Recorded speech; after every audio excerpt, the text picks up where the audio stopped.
In-depth channel पर आप सभी का स्वागत है। दोस्तों, ईयर इन्फेक्शन एक कॉमन प्रॉब्लम है और हम सभी ने अपनी लाइफ में कभी ना कभी इस समस्या का सामना ज़रूर किया है। लेकिन कई बार यदि समय रहते ध्यान न दिया जाए तो यह समस्या काफ़ी गंभीर हो जाती है और इन्फेक्शन काफ़ी बढ़ जाता है, जिससे कि हेयरिंग लॉस भी हो सकता है। इसलिए आज हम ये देख लेते हैं कि यदि मान लीजिए हम में से किसी को, खासकर छोटे बच्चों को, यदि ये समस्या हो जाए, यानी कि 3 तरह के इन्फेक्शन में ईयर इन्फेक्शन में से किसी भी एक तरह का हो जाता है, तो हम उसे कैसे पहचानें और उसका मैनेजमेंट हम किस तरह कर सकते हैं। First type of ear infection is otitis externa. यह बाहरी कान में होता है, कान की नली में। यह किसी भी कारण से हो सकता है और वयस्कों से ज़्यादा बच्चों में देखा जाता है। ओटाइटिस एक्सटर्ना का कारण ज़्यादातर मामलों में बैक्टीरियल या फंगल इन्फेक्शन होता है। जब किसी को भी ये समस्या होती है तो कान बह सकता है, बाहरी कान में सूजन आ सकती है, कान में दर्द हो सकता है, साउंड मफल हो सकता है, यानी कि सुनाई ठीक तरह से नहीं देगा। इसके अलावा कान में सरसराहट और खुजली भी हो सकती है। ओटाइटिस एक्सटर्ना को ठीक करने का सबसे अच्छा तरीका है एंटीबायोटिक या एंटीफंगल ईयर ड्रॉप्स, क्योंकि यह संक्रमण ज़्यादातर मामलों में शरीर के बाहर ही सीमित रहता है, अंदर नहीं जाता। इसलिए एंटीबायोटिक दवाएं उतना अच्छा काम नहीं करती, यानी कि ओरल एंटीबायोटिक दवाएं, जितना एंटीबायोटिक ईयर ड्रॉप करता है। हालांकि सभी मामलों में पहले आप अपने डॉक्टर से कंसल्ट करें तो ही ज़्यादा अच्छा रहेगा। अब दूसरा टाइप है ओटाइटिस मीडिया। ये मिडिल ईयर में होता है, कान के पर्दे और मध्य कान की संरचनाओं के बीच। इसमें मिडिल ईयर में फ्लूइड भर जाता है। ये भी कई कारणों से हो सकता है, लेकिन सबसे ज़्यादा किसी एक्यूट इन्फेक्शन के बाद ही होता है।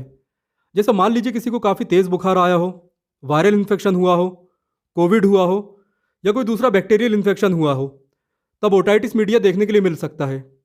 इसके लक्षणों में कान में दर्द, कान बहना, कान बंद लगना, टिनाइटस यानी कि कान में सीटी की आवाज़ आना, चेहरे पर दर्द रहना, क्योंकि इसमें यूस्टिशियन ट्यूब और साइनस पर दबाव पड़ता है। इन लक्षणों के अलावा व्यक्ति को बुखार भी आ सकता है। आप याद रखें कि ओटाइटिस मीडिया में वर्टिगो या डिजीनेस बहुत ही कम होता है, यानी यदि मध्य कान में संक्रमण है तो चक्कर आने की संभावना बहुत कम होती है। अब बात की जाए इसके ट्रीटमेंट के बारे में, तो इसमें एंटीबायोटिक ईयर ड्रॉप से उतना फ़ायदा नहीं मिलता जितना कि ओरल एंटीबायोटिक दवाओं से मिलता है। यदि किसी को ओटाइटिस मीडिया की समस्या है तो एंटीबायोटिक दवाओं का कोर्स पूरा किया जाना चाहिए ताकि बार बार होने वाले संक्रमण से बचा जा सके। अब तीसरा प्रकार है इनर ईयर का इन्फेक्शन। यह कॉक्लिया से लेकर वेस्टिबुलर नर्व तक में हो सकता है।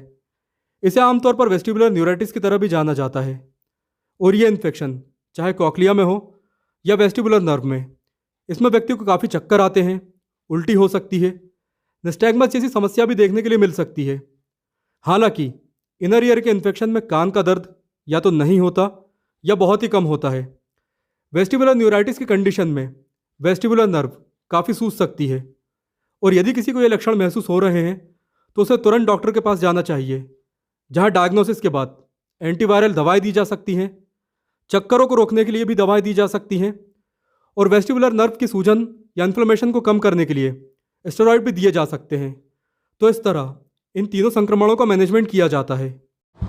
यहाँ मैं आपको एक सलाह और दूंगा कि यदि आप खुद को या अपने बच्चों को इन खतरनाक बीमारियों से बचाना चाहते हैं तो सभी वैक्सीन ज़रूर लगवाइए जो कि भारत सरकार की गाइडलाइन में है। फिर चाहे वो पोलियो वैक्सीन हो, चिकन पॉक्स या स्मॉल पॉक्स की वैक्सीन हो, BCG की वैक्सीन हो, हेपेटाइटिस का टीका हो या फिर पोलियो ड्रॉप हो। यदि आप ऐसा करते हैं तो आप खुद को और अपने बच्चों को भविष्य में काफ़ी हद तक काफ़ी बीमारियों से सुरक्षित रख पाएंगे। इसी के साथ मैं आपसे विदा लेता हूँ और आपसे अगले वीडियो में मिलता हूँ।